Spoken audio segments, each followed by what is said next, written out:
네, 안녕하세요. 이번 시간은요, 회계에 관련된 과목을 공부하는 시간입니다. 여러분, 회계란 무엇이라 생각하십니까? 아니면 회계를 왜 공부를 하십니까? 각각의 사람들마다 회계를 공부하는 이유가 있을 것입니다. 저 같은 경우에는요, 회계가 삶에 살아가는 데 있어서 꼭 필요하다는 학문이라고 느끼기 때문입니다. 다만 좀 늦게 그런 마음이 생겨서 좀 아쉽긴 하지만 이제라도 30대에 접어들어서 회계의 중요성을 새삼 깨달아 공부를 시작하는 이 시점이 저는 그래도 가장 잘 결정을 했다고 생각이 듭니다. 제가 회계 공부를 이제 한다고 여러 많은 사람들한테 말을 했는데요. 그런데 그 사람들이 저에게 다시 되묻더군요. 그래, 회계란 어떤 거야? 어떤 과목이지? 그냥 뭐 회계 계산 어카운트? 뭐 돈을 세는 직업인가? 이렇게 단순하게 생각할 수 있겠지만 저는 그 당시에 명쾌하게 이야기를 하지 못했습니다. 그 몇 달 전 얘기였지만 제가 공부를 전혀 하지 않았을 뿐더러 정말 말 그대로 회계란 어떤 것인지 진짜 개념이 잡히지 않았더라고요. 지금 이 시점에서 공부를 하고 영상을 업로드하는 이 시점이 그래도 조그만한 처음 부분을 공부를 하고 나니 아하, 회계가 이런 것이구나 라는 걸 깨달을 수 있었습니다. 만약 이 시점에서 누군가가 저에게 회계란 무엇입니까? 라고 한다면 저는 이렇게 대답해야 하겠습니다. 바로 회계란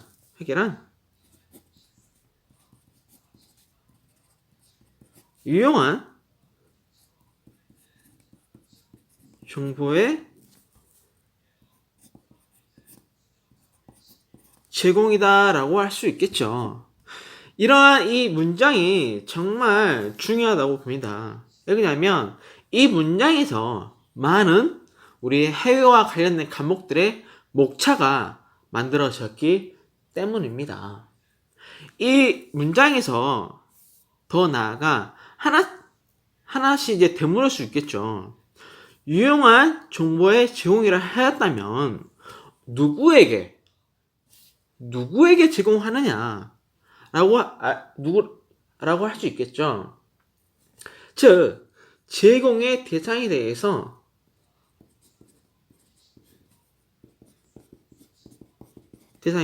개념을 잡아야 되겠습니다. 자, 제공의 대상이 중요한데요. 이 대상이 어떠한 사람인지 좀 더 알아야 되겠죠. 제공의 대상이랑 유용한 정보의 제공. 그럼 제공의 대상이란 바로 누구겠습니까? 바로 회계 정보 이용자겠죠? 회계 정보 이용자가 되겠습니다. 자, 회계 이용자가 정보자이라 했을 때 여기서 두 가지 분류로 나눌 수 있는데요. 바로 내부 이용자에게 제공을 하느냐 아니면 외부 이용자에게 제공을 하느냐 라고 이렇게 나눠볼 수 있습니다. 내부 이용자 그러면 어느 내부 이용자일까요?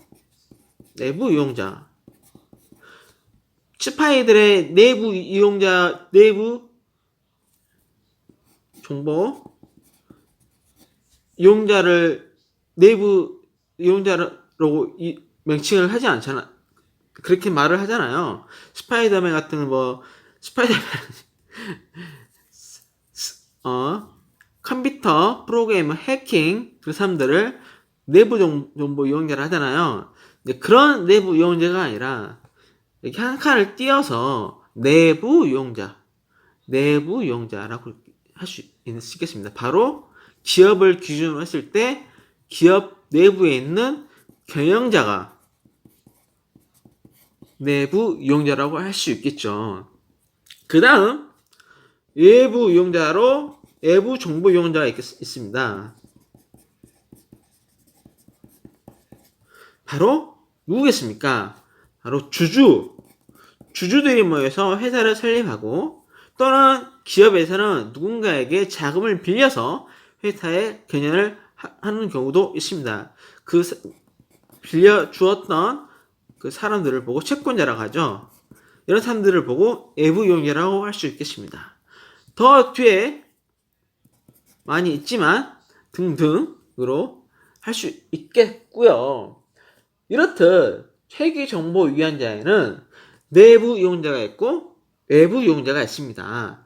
이때 경영자들에게 정보를 제공하는 게 무엇이다? 바로 관리회계라고 할 수 있습니다. 관리회계를 가지고 우리 내부 이용자에게 경영자라 그 회계와 관련된 내용을 알아야 경영을 하고 지시를 내리고 팔 건지 말 건지 계속 그 마케팅을 할 건지 말 건지 어떠한 회계 프로그램이 회계 체계가 회계 정보가 있어야 되지 않겠습니까? 아무래도 외부 이용자보다는 내부 이용자에게 알려주는 경영자 회계가 조금 더 단순하고 좀 뭐랄까 경영자와 눈높이에 맞게끔 아무래도 그 정보를 제공하겠죠. 하지만 외부 이용자에게는 너무나 많은 이해관계자들이 있습니다. 그러나 이해관계자들에게 똑같은 정보를 체계적으로, 정확하게, 경제적으로, 효율적으로 알려주기 위해서는 바로 정형화된 회무표가 있어야 되는데 그것이 무엇이냐? 그거는 좀 이따 알려드리고요. 근데 그것을 뭐라고 하냐면 관리회계와 약간 반대 개념인 바로 재무회계라고 할 수 있습니다. 자, 회계를 전공하셨던 분이나 회계에 관심 가졌던 분들은 많이 들어봤을 텐데요. 재무회계가 뭐 하나의 과목 이름이 아니라 그 많은 과목을 이루고 있는 그것을 통틀어서 재무회계라고 할 수 있습니다. 우리가 배우고 있는 회계원리, 고급회계, 중급회계, 정부회계 이러한 것들이 재무회계에 속한다고 할 수 있는 거죠. 이러한 것들 중에 우리는 무엇을 배울 거냐? 바로 회계원리. 우리는 회계원리를 배울 것입니다. 자, 우리가 이렇게 종이를 하나의 빈 종이로 가지고 이렇게 연필로 이번대로 간략하게 공부할 내용을 적고 그 다음에 파워포인트로 마무리를 할 계획이 있습니다. 자, 이렇게 회계 유용한 정보를 제공한다. 유용한 정보를 제공한다. 라는 것은 제공을 받는 대상이 있는데 그 회계 정보 대상을 보고 회계 정보 이용자라고 하며 회계 정보 이용자에는 두 가지 개념으로서 내부 이용자, 외부 정보 이용자, 내부 정보 이용자 나뉘는데 내부 이용자를 기업의 경영자, 내부에 있는 정보 이용자를 보고 관리 회계를 하며 외부 정보 이용자는 그 밖에 회사 밖에 주주, 채권자 등을 외부 이용자를 하며 이 외부 이용자에게 제공하는 회계 이름을 재무회계라고 합니다. 그래서 우리는 회계 원리를 그중에서 배우고 있는 것이고요. 자, 이렇게 우리가 자, 그렇다면 내부 이용자에게는 관리 회계를 한다고 했고 외부 정보 이용자에게는 재무회계를 했다고 했는데 제공의 대상을 이렇게 했다고 했습니다. 그러면 그 회계의 정보 이용자를 줘야 되잖아요.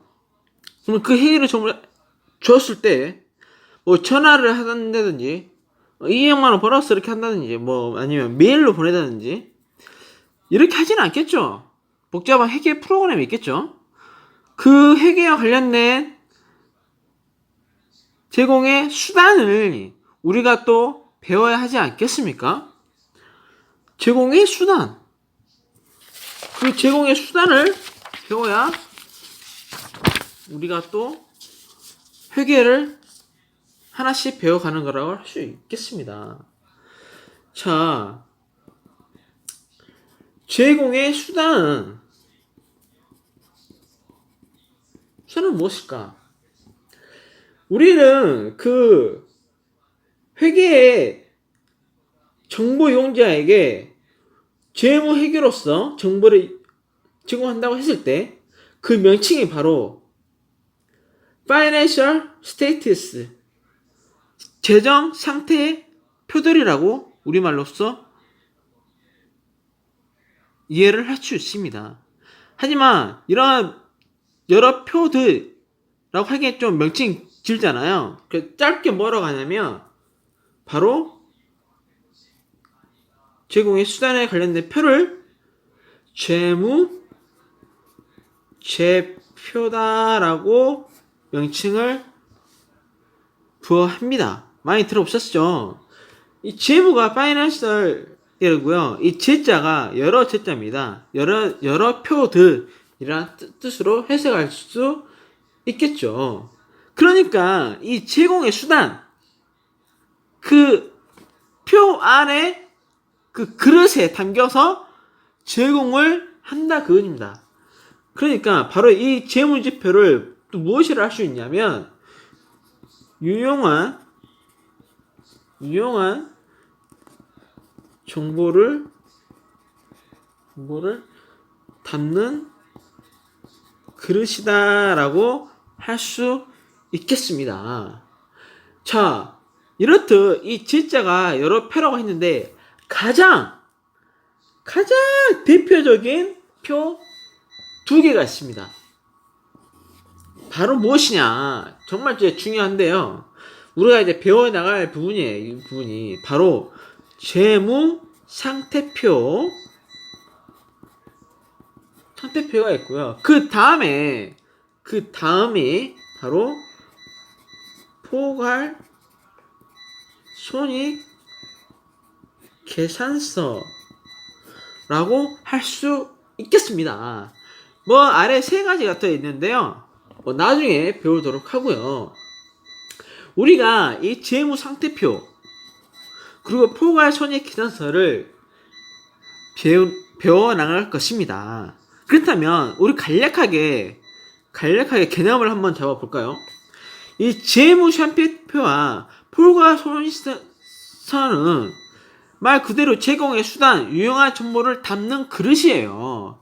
그 그릇인데 어느 방향을 상태를 해서 하느냐, 아니면 어떤 그 다른 방법으로 또 해서 담느냐, 두 가지 방법이 있다는 건데 한 가지 방법을 또 배우고 또 한 가지 방법을 배우고 그 한 가지과 그 두 가지를 그 관계를 또 배워야 온전히 그 기업의 재무 상태를 명확하게 알 수 있다는 거죠. 어떻게 이렇게 명확하게 알 수 있을까요? 자, 하나씩 개념을 들어가 보도록 하죠.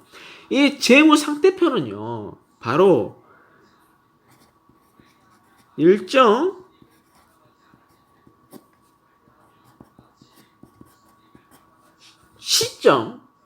시점에 재무 상태를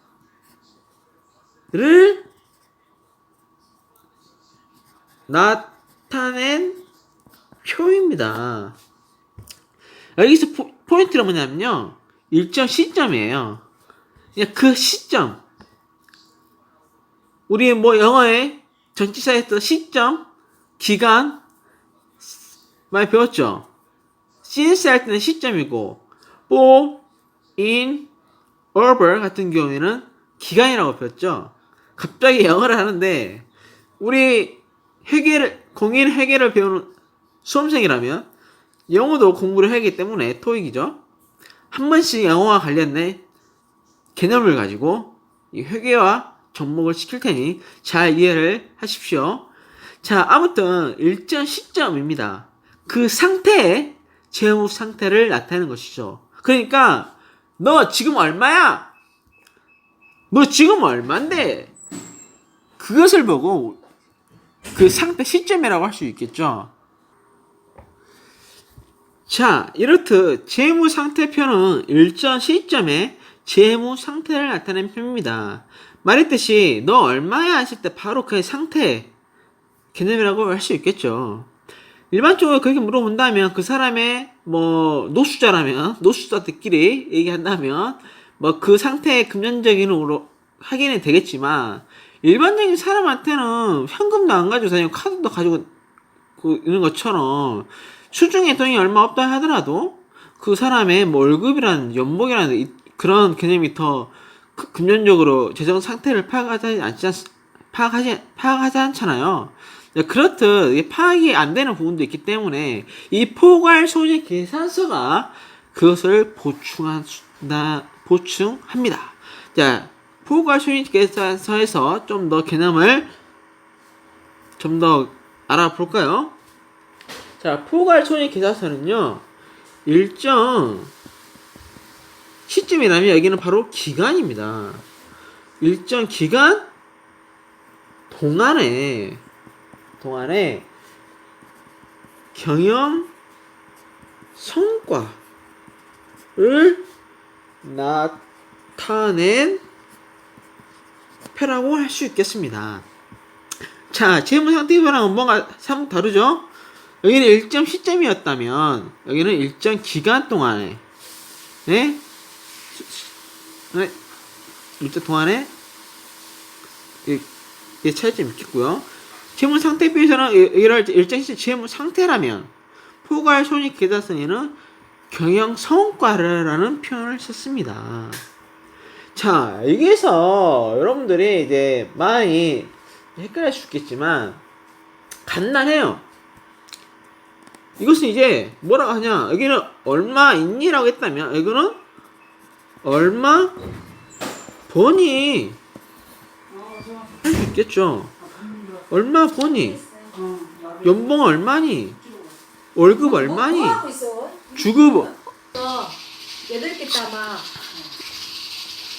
자, 재무상태표가 일정 시점이었다면 포괄손익 계산서는요 일정 기간 동안이라는 것을 아셔야 되고요.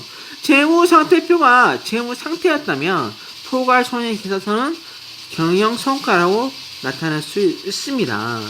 그렇듯 이 포괄손익 계산서에는 얼마 버니, 그 상태가 아니라 월급, 한 달간 얼마 버니, 1년간 얼마 버니, 연봉이라고 할 수 있겠고, 이 재무상태표는 일정 시점, 그 상태를, 그 시점에 가진 돈을 가진 개념을 가지고 재무상태라고 할 수 있겠습니다. 자, 여기서 좀 더 개념을 더 심화적으로 좀 연결을 시키자면 경제학 용어이기도 하고요. 제가 이제 제 공대를 농업공학을 나왔어요. 그래서 유치역학을 배웠는데요. 그 유치역학에서 나온 개념하고 똑같습니다. 바로 스톡, 바로 저량. 들어보셨습니까, 여러분? 또 이 경영 성과를 보고 플로우,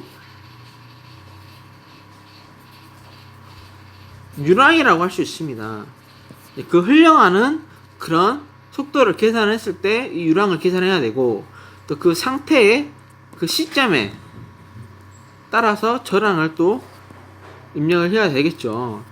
자, 이렇듯 우리가 재무제표, 회계에 관련된 여러 정보, 유용한 정보를 담은 그릇을 있는데 그 5가지 중에 그 재무 상태표와 포괄 손익 계산서를 배웠습니다. 우리가 이 개념이 처음 배웠을 때 헷갈릴 수 있지만 쉽게 생각하면 이렇게 이해할 수 있어요. 통장에 돈이 한 달에 한 번씩 350만 원씩 한 달에 번다고 칩시다. 그럼 한 달 동안 그 처음에 너 얼마 있니? 350만 원이죠. 근데 한 달이 지나서는 또 얼마 있니 하면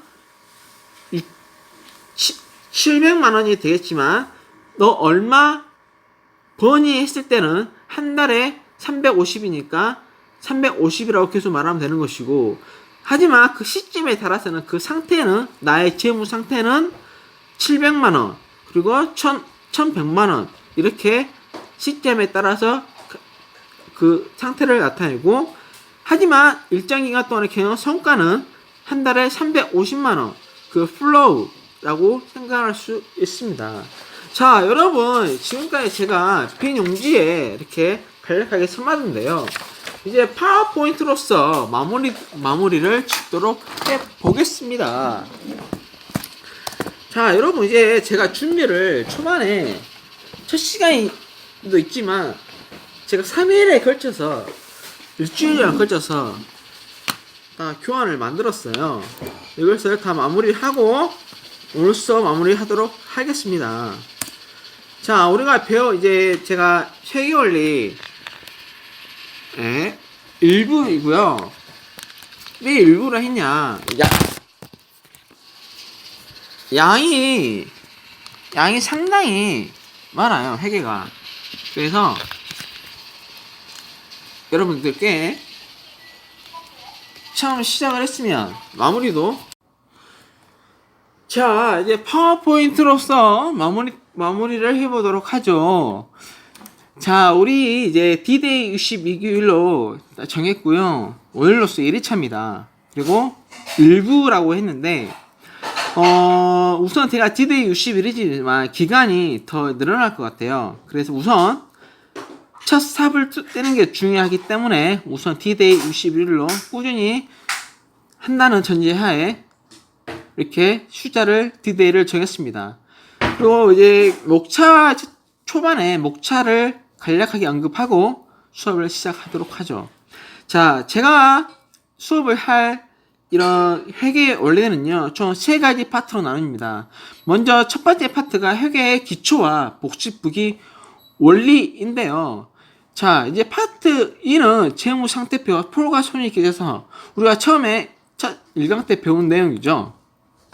그리고 파트 3, 재무제표의 작성 및 분석, 재무제표, 유용한 정보를 담는 그릇이라고 우리가 배웠죠.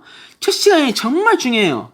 큰 그림을 그리는 것이라고 생각할 수 있겠습니다. 자, 다음 파트 1에 어떤 챕터가 있는지 볼까요? 먼저 우리가 챕터 1을 배우고 첫 시간에 할 텐데, 회계의 기초 개념이고요. 챕터 2, 두 번째는 결산과 재무제표 또 나왔죠? 그래도 1강을 해야 하니까 그래도 좀 목차에 보는 눈이 생기죠. 그죠? 그 다음에 챕터 3이 상기업의 결산, 챕터 4가 회계 이론 체계, 챕터 4도 상당히 중요합니다. 그것도 큰 그림을 그리는 하나의 기초적이고 또 심할 가능이 플러스 되기 때문에 중요한 파트입니다. 자, 챕터 1입니다. 또 챕터 1이 어떤 전략으로 이루어졌는가 또 알아볼까요? 회계의 기초 개념이었고요. 1절이 회계의 정의와 정보 이용자, 우리가 첫 시간에 배웠던 내용이죠. 그 다음에 2절 재무 상태표와 포괄 손익 계산서, 우리가 1강 때 이 개념을 배웠죠.